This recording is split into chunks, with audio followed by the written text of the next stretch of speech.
नमस्कार, माय महानगर लाईव्ह मध्ये आपल्या सर्वांचं स्वागत. पॅरिसमध्ये सुरू असलेल्या ऑलिम्पिक स्पर्धेतून भारतासाठी अत्यंत निराशादायक अशी बातमी समोर आली आहे. ती म्हणजे भारतीय कुस्तीपटू विनीश फोगाट हिला ऑलिम्पिक स्पर्धेतून बाहेर म्हणजे अपात्र ठरवून तिला बाहेर काढण्यात आलं आणि याचं कारण म्हणजे तिचं वाढलेलं वजन.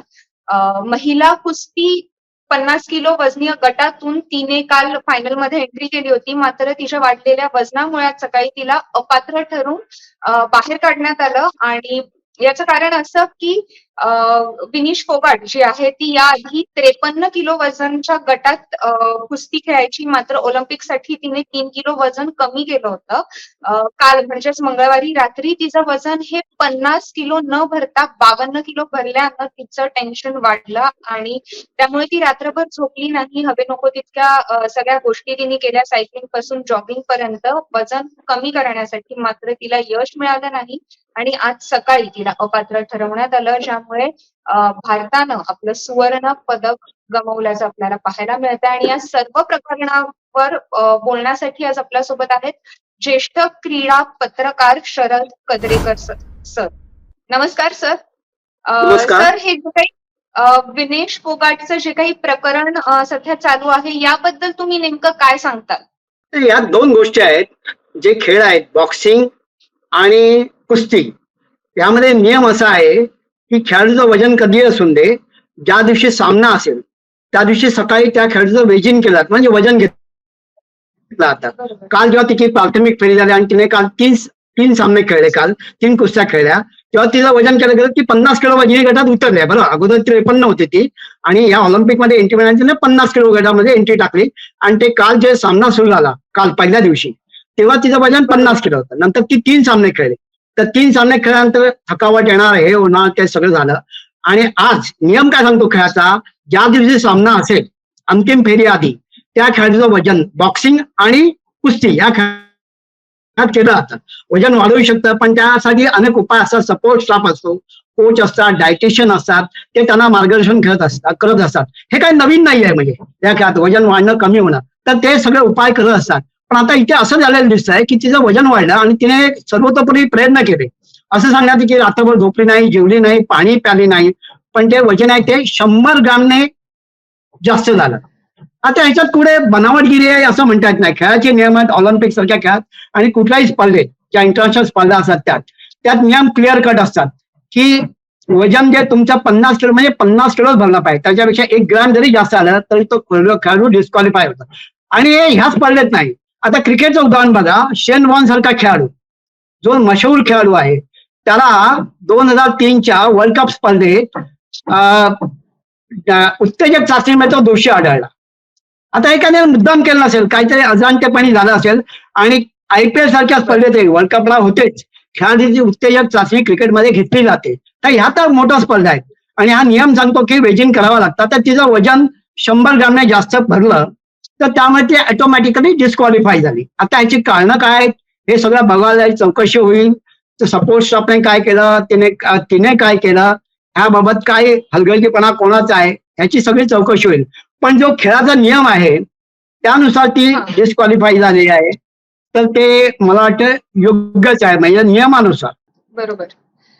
पण सर, आज जर तिचं 100नी जास्त दाखवलं तर मग काल सेमीफायनल्स मध्ये तिला कसं खेळवलं गेलं?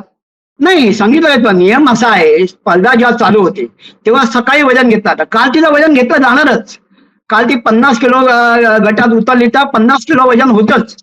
आता नंतर लागोपाठ मॅच खेळत गेली. 1, 2, 3 प्राथमिक फेरी खेळली, नंतर क्वार्टर फायनल खेळली, सेमीफायनल खेळली. आता त्या दरम्यान टेन्शन येतं, हे होतं, ते होतं आणि खेळाडूचं वजन कमी जास्त होणं ठीक आहे. पण सकाळी वजन घेतलं जातं त्यात ती बरोबर होती.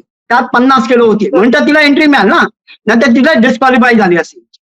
आता रात्री तिला टेन्शन वाढलं, काय झालं, तर जो बरोबर सपोर्ट स्टाफ आहे त्यांना या सगळ्या कल्पना आणि खेळाडूला पण कल्पना असते, म्हणजे वजन वाढणं हे होणं. आणि असं सांगितलं जातं की हा जो सपोर्ट स्टाफ आहे हा विनेश फोगाटने स्वतःहून सिलेक्ट केलेला आहे, तिच्या पसंतीचा आहे. आणि कोच तर तिचे पर्सनल आहेत, ते तर अनुभवी आहेत. आणि विनेश ही तर इंटरनॅशनल स्पर्धेत बऱ्याच स्पर्धा खेळलेल्या आहे, म्हणजे तिला काय हे नवीन नाही. पण तरी पण हे कसं झालं, काय झालं, हे दुर्दैवच म्हणायला पाहिजे. वजन कमी करण्यात तिने निकराने प्रयत्न केला, पण ते जेव्हा वजन करायची वेळ आली तेव्हा ते 100 ग्रॅम जास्त भरणार. कालचा प्रश्न नाही, काल तिने वजन केलं तर ते 50 किलो होतं, त्यामुळे तिला स्पर्धेत चालतील ना, नाहीतर काल हा प्रश्न आलाच नसता जास्त असतं जर. तर मग सर आता या सगळ्यामध्ये विनिशचा किंवा तिच्या सपोर्ट स्टाफचा हलगर्जीपणा असल्याचं आपण म्हणू शकतो का? ते आता तिकडे जे लोक आहेत त्यांच्यावर आता सगळं आयओसी याच्या इंडियन ऑलिम्पिक असोसिएशनच्या चौकशी करेल, हे प्रकरण वरती केलं जाईल, त्यात ते दाद मागतील. पण नियमानुसार मला वाटतं की नियम जे आहेत ते स्ट्रिक्ट आहेत. ऑलिम्पिक सारखी स्पर्धा आहे, इंटरनॅशनल स्पर्धा आहे, तर जर का तुम्हाला त्या वजनात निकषात बसलंच पाहिजे. आता हा हलगर्जीपणा कोणाचा आहे काय हे तिकडचे लोक जे आहेत तेच सांगू शकतील. म्हणजे आपण इथे दूर मुंबईत बसलेलो आहोत, तर ते तिकडे जे लोक हजर आहेत ते ह्याबाबत निश्चित माहिती देऊ शकतील. हलगर्जीपणा तर झालाच आहे. आता खेळाडूला तिला विनशला म्हणता येणार किंवा स्टाफला, पण त्यांनी ही काळजी घ्यायला पाहिजे होती. पण ती चूक तर झाली आहे, चूक आहे ती चूक आहे आणि नियमानुसार निकषानुसार ती त्यात बसू शकत नाही, त्यामुळे डिस्क्वालिफाय केलं. आता पूर्वी चुका ह्या होत असतात खेळात. बेन जॉन्सन काय खेळाडू सोल ऑलिम्पिक्स मध्ये त्याने 100 मीटरची स्पर्धा जिंकली, तो जगातला सर्वात वेगवान खेळाडू ठरला. नंतर स्पर्धा संपल्यानंतर उत्तेजक चाचणी घेतल्या, त्यात तो दोषी आढळला, त्याचं पदक काढून घेण्यात आलं. बरोबर. परत आपला मला आठवतं की एक रिले स्पर्धा होती आपली, शाहिनी अब्राहम पीटी उषा सारख्या खेळात. आता पीटी उषा तर इंडियन ऑलिम्पिक असोसिएशनच्या अध्यक्ष आहेत. तेव्हा बॅटन देताना हलगर्जीपणामुळे चूक झाली म्हणजे, आणि ती भारताला बोलली रिले संघात बॅटन हे करताना चूक झाली, त्या संघ डिस्क्वालिफाय केला, त्यांना स्पर्धेतून बाद केला. तर खेळात या अशा चुका कोण मुद्दाम करत असं नाही, अनवधाने होतात. पण इथे ही जी चूक आहे 100 ग्राम वजन जास्त, आता ह्याचा ठपका कोणावर ठेवायचा हे आयओसी बघेल. आता तिकडे निश्चित काय झालंय बघावं लागेल. त्यांनी सर्व ते प्रयत्न केले असतीलच, स्वतः विनेशने पण प्रयत्न केले, पण ती त्यात अपयश ठरलं. आणि जेव्हा वजन काटा तर काय फसवू शकत नाही, तो तर 100 ग्रॅम जास्त ठरला असं दाखवतात, तर त्या नियमाप्रमाणे ती बाद ठरली. आता ह्याच्यात पुढे काय होईल, अपील वगैरे केलं असं म्हणतात, पण मला वाटत नाही की त्याचं काय होईल आता. म्हणजे बरोबर सर. मग हे जे असे मोठे टुर्नामेंट्स असतात ऑलिम्पिक सारखे, तर मग यामध्ये स्पोर्ट्स स्टाफची काय भूमिका असते, म्हणजे ती नक्की कशी असते? त्यांनी सगळंच केलं पाहिजे. डायटेशियन असतात, त्यांनी खेळाडू कसा फिट राहील, त्याचा आहारावर नियंत्रण आहे का, कसा तो वागतोय खेळतोय, त्याला काय हवं नको हे सगळं बघितलं जातं, आणि त्यासाठी त्यांची नेमणूक केलेली असते.